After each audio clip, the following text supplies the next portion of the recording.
Bonjour et bienvenue sur DigiSchool, je suis Claire Besset, votre enseignante en anglais, et aujourd'hui nous allons voir les mots composés avec some, any, every et no, les pièges à éviter. Premier piège à éviter, les mots composés avec one, body et thing s'utilisent avec un verbe au singulier.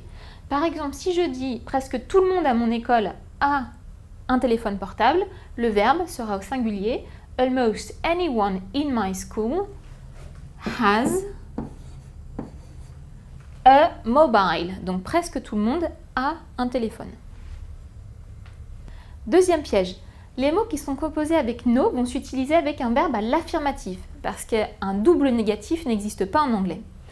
Par exemple, on ne pourra pas dire there isn't nothing to eat. Pourquoi? Parce que j'ai un premier négatif et un deuxième négatif.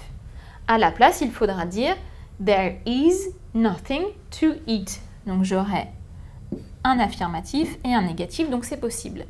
Donc là, on barre. Attention, il se peut que vous entendiez toutefois cette double négation, notamment aux États-Unis.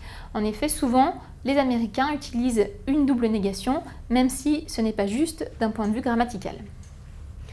À la place, si on tient vraiment à utiliser isn't, on pourra dire there isn't anything to eat. Et à ce moment-là, j'aurai bien un négatif et un positif, donc pas de double négation. Le troisième piège. Alors, lorsque les mots composés avec one et body s'utilisent au sens collectif, ils sont suivis d'un pronom indéfini au pluriel. Donc, les pronoms indéfinis au pluriel, ce sera their, them, they, etc. Alors que le verbe en première partie de la phrase, lui, sera au singulier. Voyons tout de suite un exemple qui va illustrer cette règle. Par exemple, si je veux dire à la cantine, tout le monde prend un plateau et se sert lui-même. Je vais dire in the canteen, everyone prend un plateau, donc ce sera le verbe take. Attention, on a dit que le verbe en première partie de phrase est au singulier, donc everyone takes a tray and serves, donc et se sert lui-même. On a dit qu'on aurait, vu que c'est un sens collectif, on va avoir le pronom indéfini au pluriel. And serves themselves.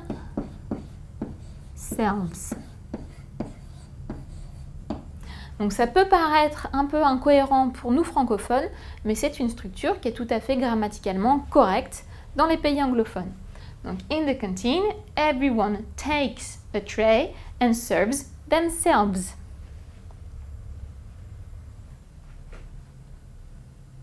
Et bien voilà pour les 3 pièges à éviter avec les constructions avec some, any, every et no. J'espère que cette vidéo vous aura été utile. N'hésitez pas à consulter la fiche qui se rapporte à ce point sur le site de DigiSchool. Et en attendant, je vous dis à très bientôt.